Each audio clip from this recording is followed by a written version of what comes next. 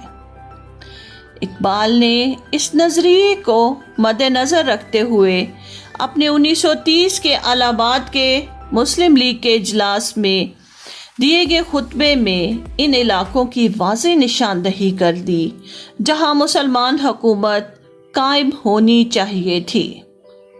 اقبال اپنے خواب کو پورا ہوتے نہ دیکھ سکے، لیکن جب یہ خواب پورا ہوا تو ایسا ہی تھا جیسا خواب اقبال نے دیکھا تھا۔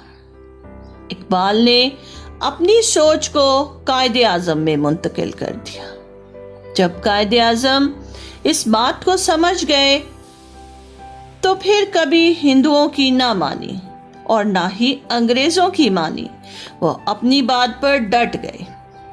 23 مارچ 1940 منٹو پارک، جو آج اقبال پارک کے نام سے جانا جاتا ہے، اور شاندار مینار پاکستان ہمیں اس جلسے کی یاد دلاتا ہے جو یہاں ہوا، جس میں بے شمار مسلمان شامل تھے۔ شیر بنگال مولوی A.K. فضل الحق نے ایک قرارداد پیش کی۔ یہ قرارداد کہتی تھی کہ مسلمانوں کی اکثریت کے علاقوں کو ایک الگ ملک بنا دو۔ قائد اعظم نے اس قرارداد کی پرزور حمایت کی۔ اس قرارداد کو قرارداد لاہور کہا گیا، لیکن پھر ہندو اخبار نے اسے قرارداد پاکستان کا نام دیا اور یہ اسی نام سے مشہور ہو گئی۔ نئی بننے والی ریاست کو پاکستان کا نام دینے والا ایک طالب علم تھا جس نے 1933 میں پاکستان کا نام تجویز کیا۔ ان کا نام تھا چودھری رحمت علی۔ 1940 کے بعد یہ فیصلہ بھی ہو گیا کہ نئی بننے والی ریاست کا نام پاکستان ہوگا۔ اب مسلمان فیصلہ کر چکے تھے۔ اس کے بعد کئی کوششیں ہوئیں، لیکن کوئی طاقت مسلمانوں کو اپنا مقصد حاصل کرنے سے نہ روک سکی۔ 1939 میں دوسری عالمی جنگ کا آغاز ہو گیا، جو کہ 1945 تک جاری رہی۔ اس بار ایک طرف تھے جرمنی، اٹلی اور جاپان، اور ان کا مقابلہ کر رہی تھیں اتحادی فوجیں جن میں فرانس، انگلینڈ، روس اور امریکہ شامل تھے۔ انگلینڈ کو یہ جنگ لڑنے کے لیے فوج کی ضرورت تھی اور برِ صغیر انڈیا میں اسے یہاں کے مقامی لوگوں کی ضرورت تھی۔ ہندو اور مسلمان دونوں ہی آزادی حاصل کرنا چاہتے تھے اور وہ انگریزوں کے ساتھ تعاون کرنے کے لیے تیار نہ تھے۔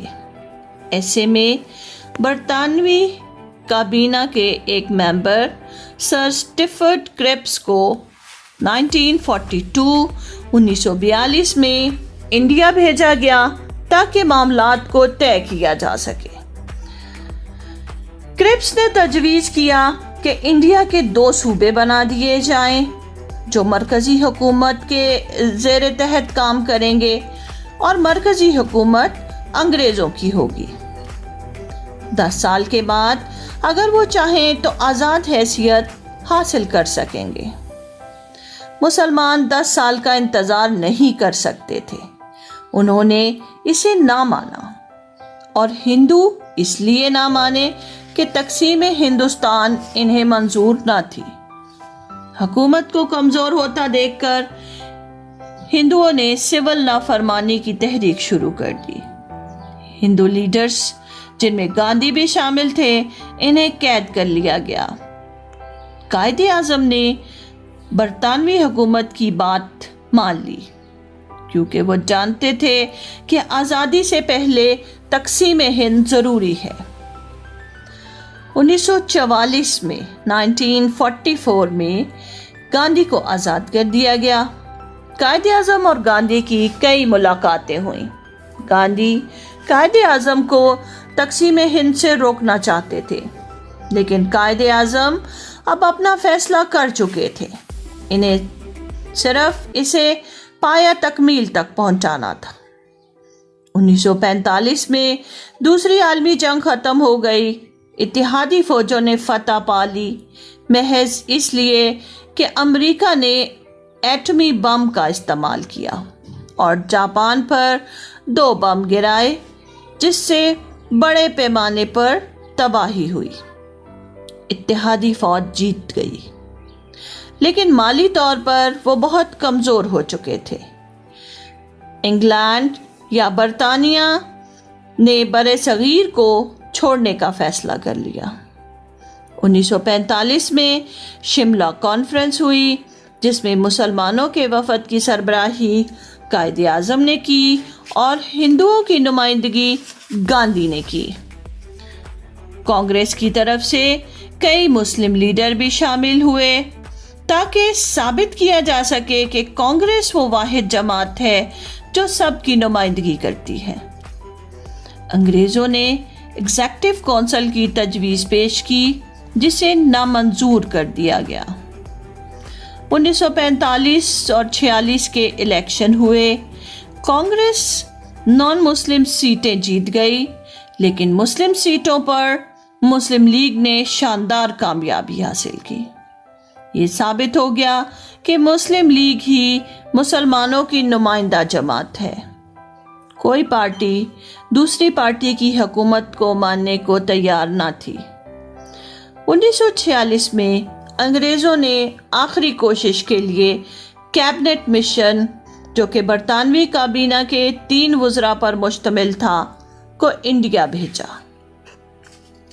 کیبنٹ مشن نے تجویز دی کہ انڈیا ایک فیڈریشن ہوگا، فیڈرل گورنمنٹ برطانیہ کے پاس رہے گی اور کچھ معاملات مثلاً خارجہ تعلقات، دفاع، ٹیکس وغیرہ کا کام ان کے ذمہ ہوگا، اور 2 صوبے بنائے جائیں گے، ایک ہندو اکثریت کے علاقے پر مشتمل ہوگا اور دوسرا مسلم اکثریت کے علاقوں پر مشتمل ہوگا۔ یہ صوبے دوسرے معاملات میں اپنا کام آزادانہ کریں گے۔ ساتھ ہی ساتھ یہ بھی فیصلہ ہوا کہ انٹرم گورنمنٹ بنائی جائے گی جو اس فیصلے کے لاگو ہونے تک معاملات کو چلائے گی۔ مسلمان جلد از جلد آزادی حاصل کرنا چاہتے تھے، انہیں ایسا فیصلہ منظور نہ تھا وہ انٹرم گورنمنٹ کا حصہ نہ بنے، جبکہ ہندوؤں نے انگریزوں کی بات مان لی۔ انگریز حکومت نے مسلم لیگ کو بھی انٹرم گورنمنٹ میں شامل ہونے کے لیے راضی کر لیا۔ برطانوی حکومت یہ جان چکی تھی کہ انڈیا اب آزادی حاصل کر کے رہے گا۔ برطانوی وزیر اعظم کلیمنٹ ایٹلی نے 20 فروری 1947 کو طرف سے انڈیا کی آزادی کا اعلان کر دیا۔ یہ کام جون تک مکمل ہونا تھا۔ برطانیہ اقتدار اور اثاثوں کی پرامن منتقلی کرنا چاہتا تھا۔ اس مقصد کے لیے آخری لارڈ ماؤنٹ بیٹن کو انڈیا بھیجا گیا۔ ماؤنٹ بیٹن نے مسلمان اور ہندو لیڈروں سے ملاقاتیں کی اور تقسیم کا منصوبہ بنایا۔ قائد اعظم نے مطالبہ کیا کہ انہیں آزاد حیثیت دی جائے اور قائد اعظم نے اپنی بات منوا لی۔ انگریزوں نے بات تو مان لی، لیکن ہندوؤں نے اس بات سے کافی فائدہ اٹھایا اور اثاثوں کی تقسیم اپنی مرضی سے کروائی۔ پاکستان کو خاصا نقصان ہوا، لیکن پاکستان حاصل کرنے کے لیے یہ قربانی کم تھی۔ جو کام پرامن ہونا تھا اس میں قتل و غارت کو شامل کر دیا گیا اور ہر ممکن کوشش کی گئی کہ قائد اعظم اپنے مطالبے سے پیچھے ہٹ جائیں، لیکن ایسا نہ ہوا اور پاکستان ایک آزاد مسلمان ملک بن گیا۔ ہندو جو پورے برِ صغیر پر حکومت کے خواب دیکھ رہے تھے، ان کا خواب پورا نہ ہو سکا۔ پاکستان بنانے کا اصل مقصد دین اسلام کو بچانا تھا اور بطور مسلمان اپنی پہچان کو برقرار رکھنا تھا۔ انشاءاللہ ہمارا پاکستان تا قیامت قائم رہے گا۔ آج کے لیے اتنا ہی۔ رانو کو دے اجازت۔ اللہ حافظ۔